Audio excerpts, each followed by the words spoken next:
Assalamualaikum warahmatullahi wabarakatuh. Mari kita baca Al-Fatihah untuk diri kita, untuk keluarga kita, untuk orang-orang yang berjasa, para donatur-donatur di Masjid Al-Barokah ini. Mudah-mudahan kita semua diberkahi oleh Allah. Al-Fatihah. A'udzubillahi minasyaitonirrajim. Bismillahirrahmanirrahim. Alhamdulillahirabbil alamin arrahmanir rahim maliki yaumiddin iyyaka na'budu wa iyyaka nasta'in ihdinas siratal mustaqim siratal ladzina an'amta 'alaihim ghairil maghdubi 'alaihim waladdallin amin. Bismillahirrahmanirrahim. Alhamdulillahirabbil alamin hamdal hamidin hamdan mustaghfirin hamdan yuwafi ni'amahu wa yukafi'u mazidah. Allahumma salli wa sallim wa barik ala sayyidina wa habibina wa syafi'ina wa maulana Muhammadin wa ala alihi wa ashabi ajma'in. Amma ba'du, fayaqulullahu ta'ala fi kitabihil aziz. A'udzu billahi minasyaitonir rajim. Bismillahirrahmanirrahim. Subhanaka la ilma lana illa ma 'allamtana innaka antal alimul hakim. Shadaqallahul azim. Kita masuk kepada hadis yang ke-17 halaman 192. An Abi Ya'la Shaddad bin Ausin radhiyallahu anhu, dari Abi Ya'la Shaddad bin Ausin, mudah-mudahan Allah meridainya, an Rasulillah sallallahu alaihi wasallam, dari Rasulullah sallallahu alaihi wasallam, beliau bersabda, innallaha katabal ihsana ala kulli syai', sesungguhnya Allah telah menetapkan atau memerintahkan kepada kalian perbuatan ihsan ala kulli syai', atas segala sesuatu itu. Ya, ini bacanya bukan ala kulla syai' tapi ala kulli syai' itu. Kalau penulisan bahasa Arab yang sekarang itu meskipun dia kulli, nah itu kalau lihat syakelnya ini ada di bawah tasdid atau di atas tasdid tuh. Kalau dia di bawah tasdid seperti yang ada di kitabnya ala kulli, di bawah tasdid berarti dibacanya ala kulli, bukan kula. Tapi kalau dia di atas tasdid berarti dibacanya kula. Ya, dulu waktu saya kursus bahasa Arab itu, lihat tuh, sekarang penulisan sekarang Pak, meskipun ala kulli, terkadang dia tuh syakelnya ada di atas seperti kula. Tapi patokannya lihat, kalau dia ada di bawah tasdid, nah itu berarti dibacanya kulli. Tapi kalau di atas tasdid berarti kula ya. Nah, ala kulli syai', Allah memerintahkan kita berbuat ihsan atas segala sesuatu. Fa idza qataltum fa ahsinul qitlah, kalau engkau membunuh, membunuhlah dengan cara yang baik. Wa idza dzabhtum fa ahsinul dzibhah, kalau engkau menyembelih, ya, kalau engkau menyembelih maka menyembelihlah dengan cara yang bagus tuh. Fa ahsinu dzibhah, bukan fa ahsinu dzabha itu.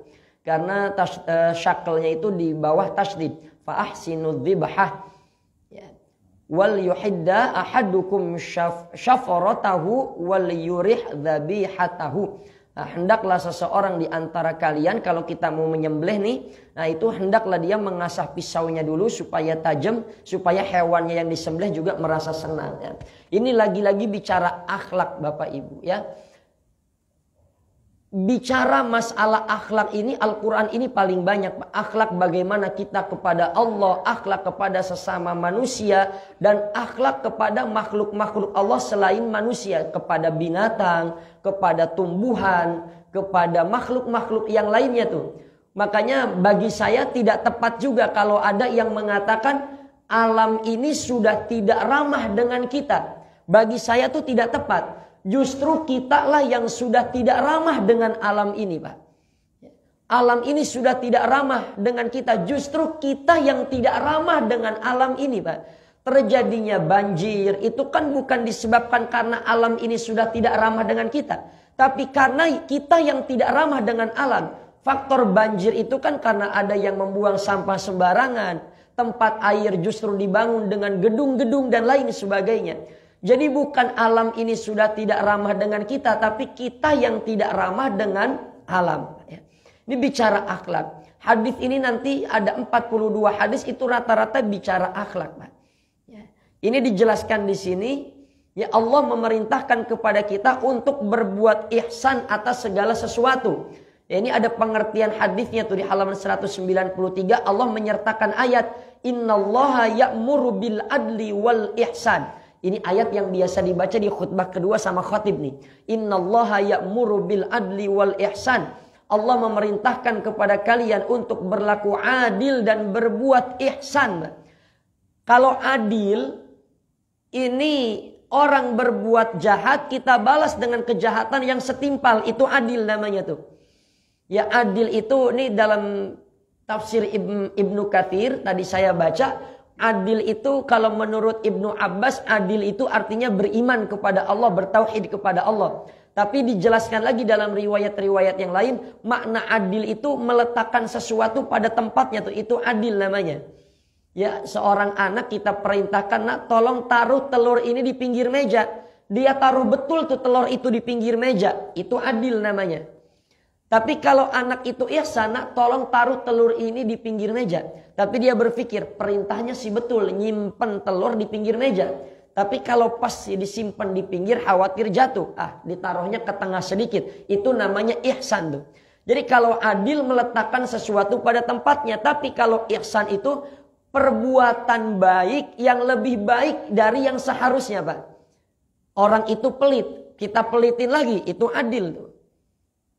Tapi kalau ihsan, orang itu pelit, tapi kita berbuat baik kepada dia. Kita tidak pelit kepada orang itu pelit. Meskipun orang itu pelit, nah itu ihsan.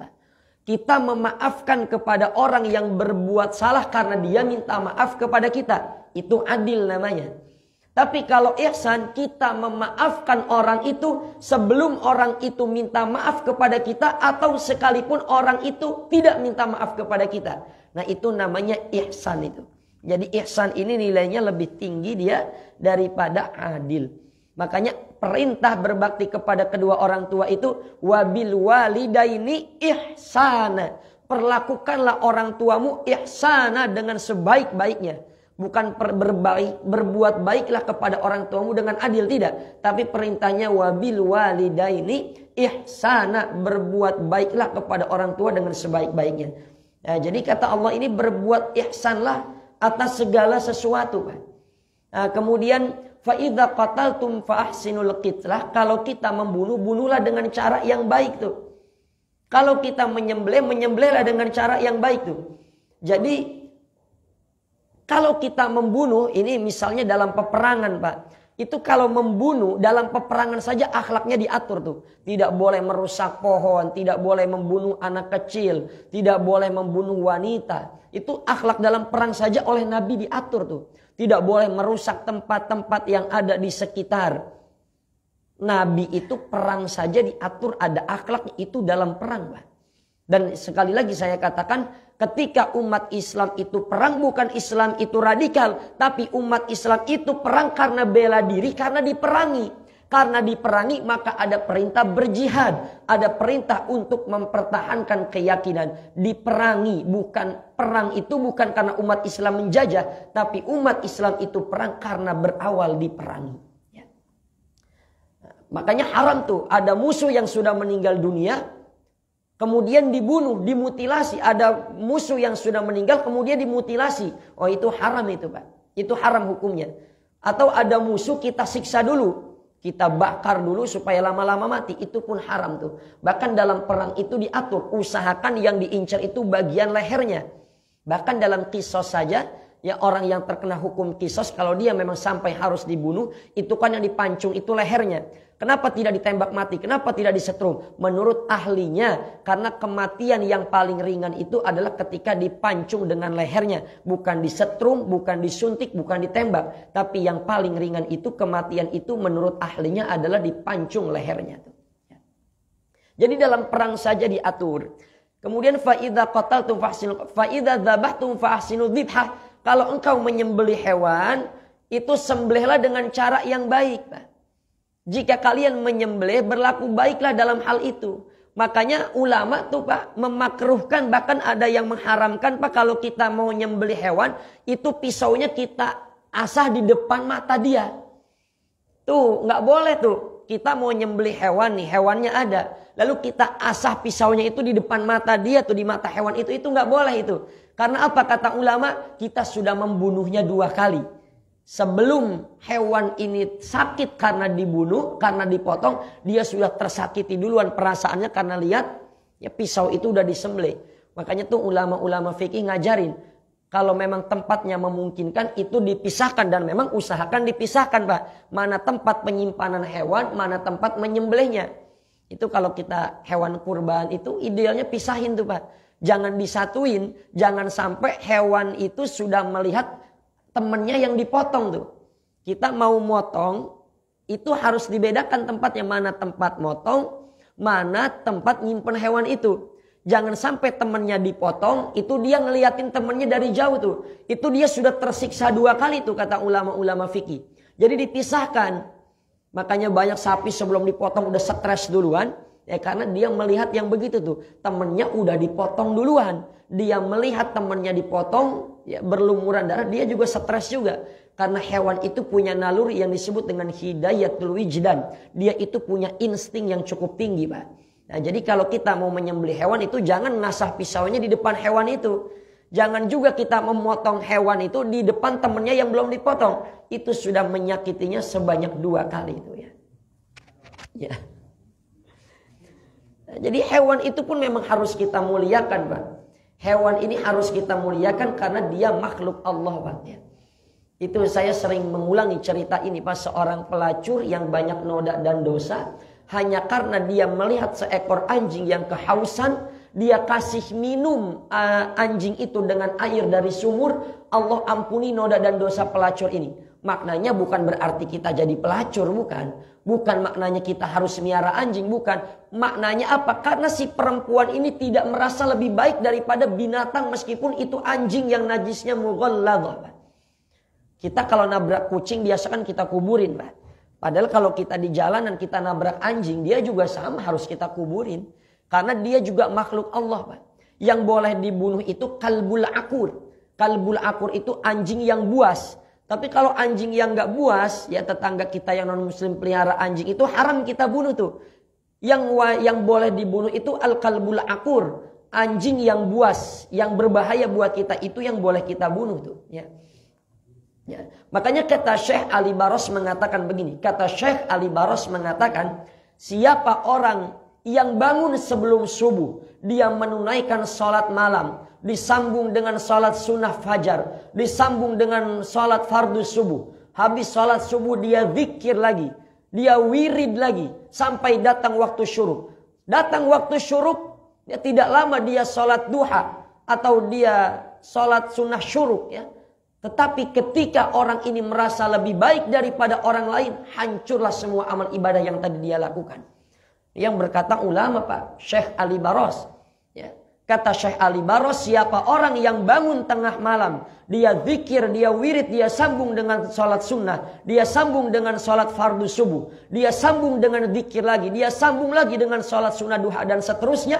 Tetapi ketika dia pergi dari tempat ibadahnya, dia menemukan ada orang-orang yang bermaksiat, lalu di hatinya merasa lebih baik daripada orang yang bermaksiat, maka amalan sholat malam tadi, amalan wirid yang dia lakukan tadi sampai waktu duha, itu hancur amal ibadahnya, hancur pahalanya, disebabkan karena dia merasa lebih baik daripada orang yang berbuat maksiat itu. Na'udzubillah wal'iyadzubillah. Jadi orang yang diqisos, maka dia pun harus dibunuh dengan cara yang baik. Kalau kita menyembelih hewan, sembelih juga dengan cara yang baik. Karena makanan itu syarat hewan itu halal ada 3 tuh. Halal secara zatnya. Kambing itu memang halal zatnya. Tidak ada ayat yang mengharamkan kambing, Pak. Babi itu haram secara zatnya. Babi itu meskipun diolah dengan cara yang nikmat, diolah dengan cara yang baik, atau disembelihnya dengan membaca bismillah misalnya, tapi karena memang zatnya itu haram dalam perspektif agama Islam ini, babi ini kan haram, maka dia akan menjadi haram meskipun disembelih membaca bismillah, karena zatnya pun sudah haram. Jadi hewan itu halal, pertama halal secara zatnya. Kemudian yang kedua, dia ini halal cara mendapatkannya. Ayam, halal zatnya. Dapatnya dari mana? Kalau dia dari mencuri, jadi haram. Kalau dia hasil dari membeli dengan uang yang halal, maka dia halal. Yang ketiga, halal cara mengolahnya. Mengolahnya ini harus halal nih. Kalau ayam yang disembelih oleh orang non-muslim, ya, ini mohon maaf tanpa mengurangi rasa hormat kita kepada saudara kita non-muslim yang di bawah. Kalau hewan itu disembelih oleh orang-orang non-muslim, maka haram kita memakannya, Pak. Tapi kalau yang menyembelihnya orang muslim, meskipun dia nggak baca bismillah, Pak, ini dalam kitab Majmu' Syarah Al-Muhadzab karya Imam An-Nawawi, kalau yang menyembelih hewan itu adalah orang muslim, sekalipun dia nggak baca bismillah, nggak menyebut nama Allah, itu halal, Pak. Ya, ini dalam kitab Majmu' Syara' Al-Muhadzab Imam An-Nawawi. Imam An-Nawawi ini madhab fikihnya adalah fikih Imam Syafi'i. Kata Imam An-Nawawi dalam kitab Majmu' Syara' Al-Muhadzab, kalau orang itu orang muslim, dia menyembelih hewan itu nggak baca bismillah, hukumnya tetap sah dan hukumnya tetap halal. Meskipun membaca bismillah itu lebih utama, begitu ya. Jadi syarat hewan itu halal itu ada 3 tuh. Halal zatnya, halal cara mendapatkannya, yang ketiga halal cara mengolahnya. Tidak boleh mengolah dicampur dengan perkara-perkara yang haram, gitu ya. Ini yang kedua, ihsan dalam membunuh, ya, ihsan berbuat baik. Tadi sudah ya, membunuh dengan sebab kisos, membunuh dengan cara yang baik. Nah ini nggak boleh juga kita membunuh musuh dengan cara membakar, itu nggak boleh Pak. Dalam peperangan ada musuh kita siksa dengan cara dibakar, itu tidak boleh itu haram itu. Karena dalam riwayat Imam Bukhari dari Ibnu Abbas bahwasanya janganlah kalian menyiksa dengan siksaan Allah, artinya membakar manusia atau membakar hewan itu dengan cara hidup-hidup, ya nggak boleh begitu. Jadi perbuatan ihsan ini memang nilainya lebih tinggi daripada adil Pak. Bicara adab ini, ya kita berbicara adab. Bahkan kita kan makruh tuh Pak, kita pipis di tempat pohon yang pohon itu besar, tempat berteduh manusia, itu makruh hukumnya tuh. Kita pipis di pohon itu rindang tuh Pak. Itu makruh itu. Bahkan bisa jadi haram karena mengganggu kenyamanan orang yang pengen berteduh di bawah pohon itu. Ini bicara akhlak lagi tuh Pak ya. Ini bicara adab ini banyak Pak. Bahkan wudhu dalam keadaan telanjang saja itu kan makruh Pak. Ya. Kita janganlah wudhu dalam keadaan telanjang itu jangan meskipun sah Pak. Itu dalam kitab Tawdihul Abdillah itu dikatakan ada yang nanya tuh kepada Mu'allim Syafi'i Hadami. Bagaimana kalau orang itu berwudhu dalam keadaan telanjang. Itu hukumnya makruh Pak. Kalau laki-laki minimal kalau dia berwudu jangan telanjang, minimal dia pakai sidi, pakai celana dalam untuk menutupi kemaluan depan dan belakangnya. Kalau perempuan dia berwudu minimal yang dia tutupi dari pusat sampai lututnya, itu kalau perempuan. Kalau wudu seseorang dalam keadaan telanjang, wudunya sah, sholatnya sah. Cuma dalam berwudu itu dia terkena kemakruhan. Bagaimana sholatnya mau sempurna kalau wudunya saja dia makruh. Jadi perkara-perkara yang makruh itu kita tinggalkan Pak ya. Wudunya sah, tapi makruh tuh. Tapi makruh ya. Kecuali memang ada hajat yang tidak bisa dihindari, boleh saja begitu, tapi makruh hukumnya ya kalau tidak ada darurat. Nah, jadi hewan ini pun harus dihormati Pak, keberadaannya Pak. Hewan itu harus dihormati keberadaannya karena dia juga makhluk-makhluk Allah. Karena dalam Al-Quran dikatakan tuh ada manusia yang lebih hina daripada binatang tuh. Walaqad dzara'na li jahannama katsiran minal jinni wal ins ya. Lahum qulubun la yafqahuna biha. Walahum a'yunun la yubsiruna biha walahum adhanun la yasma'una biha ulaika kal an'ami bal hum adall. Bahkan ada manusia itu yang dia punya hatinya tidak terbuka, tidak terketuk untuk berbuat kebaikan, matanya buta untuk melihat kebaikan, telinganya tuli daripada untuk mendengar kebenaran kebaikan. Ulaika kal an'ami bal hum adall. Ini orang lebih hina daripada binatang ternak Pak. Makanya Allah ciptakan binatang itu dengan sebab apa? Dengan sebab supaya kita juga sebagai manusia mengambil ibrah, mengambil pelajaran dari binatang-binatang yang Allah ciptakan. Ya, kayak ayam, itu kan Allah kasih tuh, ayam, kambing dan makhluk-makhluk Allah binatang, itu Allah kasih yang namanya hidayatul wijdan tuh. Kata Syekh Muhammad Abduh, itu binatang Allah kasih namanya hidayatul wijdan Pak. Insting dia Pak, bukan otak, dia nggak bisa berakal, dia nggak berakal. Tapi Allah kasih kepada dia insting Pak. Ya contoh kecil lah. Kita pelihara ayam Pak. Itu anaknya kita ambil. Itu induknya akan sangat marah sekali Pak. Ya maghrib itu ayam itu sudah dia giring anak-anaknya masuk ke kandang tuh. Ya maghrib Pak. Dulu orang tua kita begitu. Kalau sudah maghrib kita dikunciin pintu tuh. Kalau mau maghrib belum pulang tuh. Tapi sekarang berapa banyak maghrib anak-anak masih di warnet, nongkrong di pinggir jalan. Bahkan anaknya dibawa pacarnya sampai pulang jam 12 malam, orang tuanya bisa enak-enakan tidur. Itu kita harus belajar tuh daripada hewan tuh Pak. Bahkan ulama Pak menjelaskan ketika ayam itu kukuruyuk Pak. Itu ketika ayam itu kukuruyuk, itu sebetulnya kata ulama dia bukan kukuruyuk. Dia lagi ngebangunin manusia tuh. Makanya lihat dah orang-orang soleh tuh suka pelihara ayam, suka pelihara burung, ya dia pelihara dengan baik. Sebetulnya supaya dia bisa mengambil ibrah dari binatang itu. Terus saya waktu kecil itu Pak, saya diajak ngaji sama bapak saya itu. Ngajinya ke Mu'alim Husain tuh. Mu'alim Husain tuh tinggalnya di Kampung Bulak. Sekarang disebutnya Bulak Santri, tapi sudah meninggal. Punya putra, punya anak Ustadz Rahimuddin yang punya pesantren Tahfidz Ad-Duha tuh. Itu saya ingat betul tuh. Itu kalau ayam itu kukuruyuk, kata beliau tuh, kata ulama, itu sebetulnya ayam itu bukan kukuruyuk tuh. Dia lagi bangunin manusia. Hakikatnya dia bukan kukuruyuk, tapi yang dia katakan uzkurullah, ingatlah Allah tuh. Makanya ayam itu kan kukuruyuk sebelum subuh, di waktu-waktu subuh. Uzkurullah, ingatlah Allah. Pada hakikatnya ayam tuh lagi ngebangunin manusia, Pak. Ya. Saya punya guru Kiai Sofwan Nidhami itu punya Kiai Sofwan Nidhami punya guru lagi, Mu'alim Syafi'i Hadami itu. Ya, itu kalau kita pelihara ayam jago putih, Pak, itu ayam jago itu kesukaan malaikat Jibril, Pak.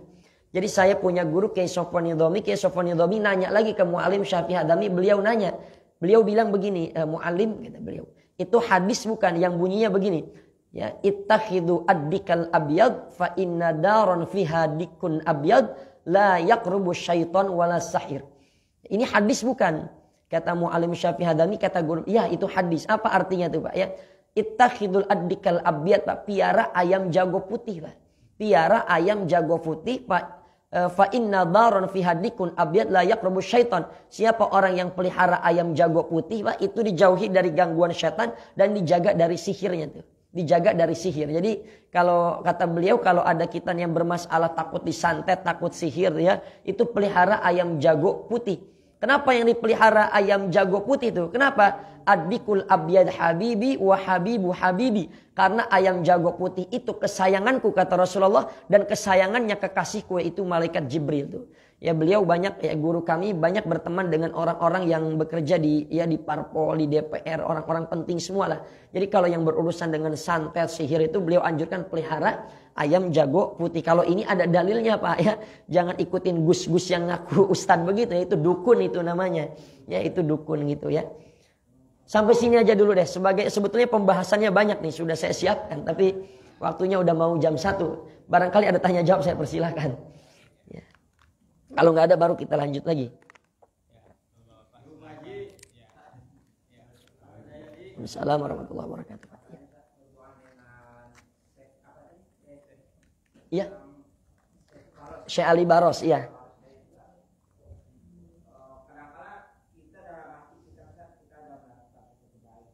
Iya. Iya, betul.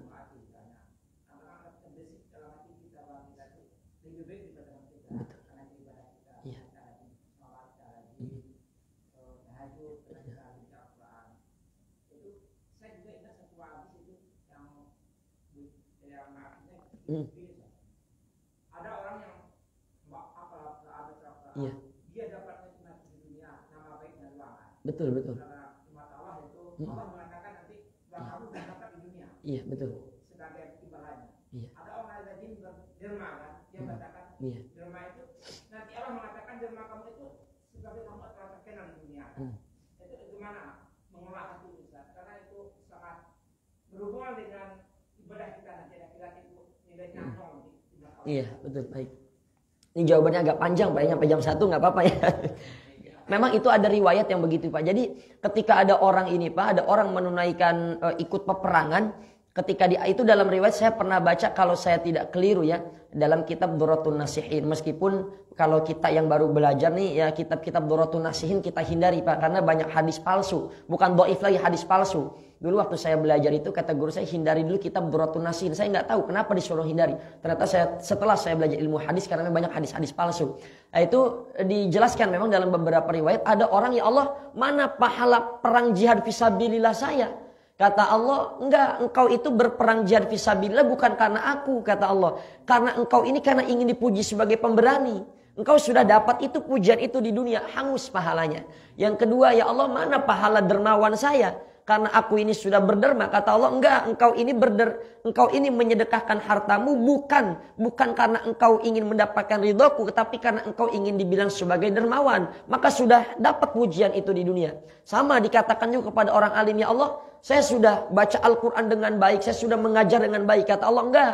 Kamu ini menuntut ilmu, baca Al-Quran ini bukan karena aku. Karena engkau ingin disebut ustadz, ingin disebut kiai, ingin disebut orang alim. Engkau sudah dapatkan itu di dunia. Jadi itu sudah sia-sia, Pak. Bahkan dalam kitab Tanbihul Ghafilin dikatakan, ketika orang nanti dia menuntut Allah, ya Allah mana pahala amal ibadah saya? Kata Allah, kadzabta, engkau berdusta. Jadi malaikat itu, Pak. Ini dalam riwayat dikatakan ada orang yang ibadah siang malam sampai malaikat ini kagum dengan ibadah orang ini. Tapi kata Allah, wahai malaikat, nanti engkau tahu siapa sesungguhnya orang ini. Ternyata benar, ketika nanti di akhirat, ternyata orang ini beribadah ini bukan karena mencari ridha Allah, karena ingin mencari pujian-pujian terhadap manusia. Maka kata Allah, hai malaikat, lemparkan catatan pahala orang ini ke hadapan wajahnya, karena dia beribadah bukan karenaku, tapi dia beribadah karena selainku. Lalu pertanyaannya, bagaimana nih cara mengolah hati? Guru kami, Buya Yahya itu mengatakan, memang mengolah hati ini nggak mudah. Mengolah hati ini memang tidak mudah. Karena syaitan itu akan selalu menghantam kita dari berbagai penjuru. Yang terpenting adalah kita terus belajar. Makanya dalam tasawuf itu ada yang disebut dengan riyadhah, Pak. Riyadhah itu latihan. Bagaimana latihan? Ketika kita terbesit di hati kita, merasa lebih baik daripada orang lain, ya kita beristighfar saja kepada Allah. Yang penting yang pertama, tanamkan husnudzon kita kepada Allah, Pak. Tanamkan husnudzon kita kepada Allah dan kepada orang lain, Pak. Misal, kita lihat orang lagi sholat. Jiwanya penuh tato, tubuhnya penuh tato, banyak tatoan.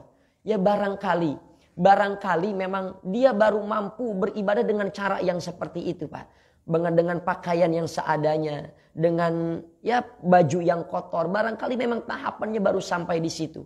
Jadi kita ini harus banyak husnudzon kepada manusia sebetulnya, Pak ya. Kalau kita lihat misalnya kawan-kawan kita di bawah tidak ngaji, kita husnudzonnya bukan orang itu nggak pengen ngaji, tapi kita husnudzonnya itu karena mereka ada kewajiban yang lain harus mereka tunaikan. Jadi cara mengelola hati itu yang pertama kita tanamkan saja baik sangka tanamkan saja kepada manusia, Pak. Ya kadang kita, Pak, udah ngasih jalan nih kepada orang yang sama-sama bawa mobil, udah kita kasih jalan, dia nggak buka kaca, nggak ngucapin terima kasih atau apapun itu, kadang hati ngedongkol juga, ya nggak terima kasih, tapi husnudzon saja. Mungkin ilmunya memang terbatas baru segitu. Jadi husnudzon saja, Pak, kepada manusia itu, ya kita husnudzon kepada Allah, husnudzon kepada dia.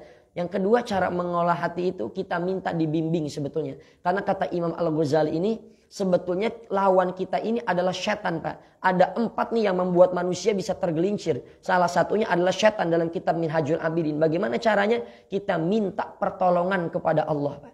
Kita minta pertolongan kepada Allah. Kata Imam Al-Ghazali, tidak ada jalan lain melainkan kita minta tolong kepada Allah dalam mengelola hati. Jadi tadi yang pertama husnudzon kepada manusia. Kalau kita ada lihat orang yang belum menutup aurat, ya itu jangan kita, ini orang nggak menutup aurat nih, wah ini neraka nih, itu nggak boleh kita begitu. Husnudzon. Bahkan Imam Malik itu dia lagi lewat lihat orang lagi mabuk-mabukan tuh, itu Imam Malik nggak marah sama dia tuh. Kata Imam Malik, ya Allah bahagiain itu orang yang lagi mabuk di akhirat sebagaimana dia sekarang lagi bahagia di dunia. Orang lagi mabuk didoain begitu, ya Allah. Doain, ya Allah bahagiakan tuh orang-orang yang lagi mabuk di akhirat sebagaimana dia di dunia lagi bahagia. Maksudnya apa? Supaya orang itu supaya dapat hidayah, Pak. Saya begitu. Saya kalau pulang malam ya lihat-lihat ya mohon maaf Pak, wanita ya pekerja seks komersial malam, ya Allah tuh biar dapat hidayah begitu, biar dapat hidayah. Lihat orang-orang pengacara hebat itu ya, yang orang non muslim, saya doa ya Allah nih orang biar dapat hidayah nih, orang baik. Jadi begitu, Pak. Yang mengelola hati itu memang tidak mudah, tapi memang harus kita paksa. Perlahan, Pak. Ada riyadhah yang disebut dengan riyadhah itu artinya latihan. Kalau kita mulai terbesit merasa lebih baik, segera a'udzubillahi minasyaitonirrajim. Makanya kata ulama, kalau kita lihat orang baik, husnudzonnya bagaimana? Meskipun orang soleh, kata ulama, kalau kita lihat orang alim, orang berilmu, kita husnudzonnya apa? Dia ini berilmu, meskipun dia enggak sholat sunnah, bisa jadi sholat yang wajibnya itu berkualitas. Begitupun kepada orang alim. Kalau dia lihat orang bodoh, dia harus tetap baik sangka. Orang bodoh itu bermaksiat bisa jadi bukan karena dia pengen maksiat. Bisa jadi karena ketidaktahuannya. Bisa jadi karena keawamannya. Bisa jadi karena ilmunya belum sampai ke situ. Jadi husnudzon. Begitu kira-kira ya. Iya, ada lagi. Iya, Pak. Waalaikumsalam warahmatullahi wabarakatuh.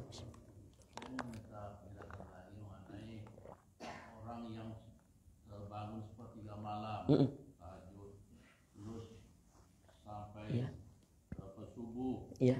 terus zikir lagi, Zikir. sampai duha lagi, ya.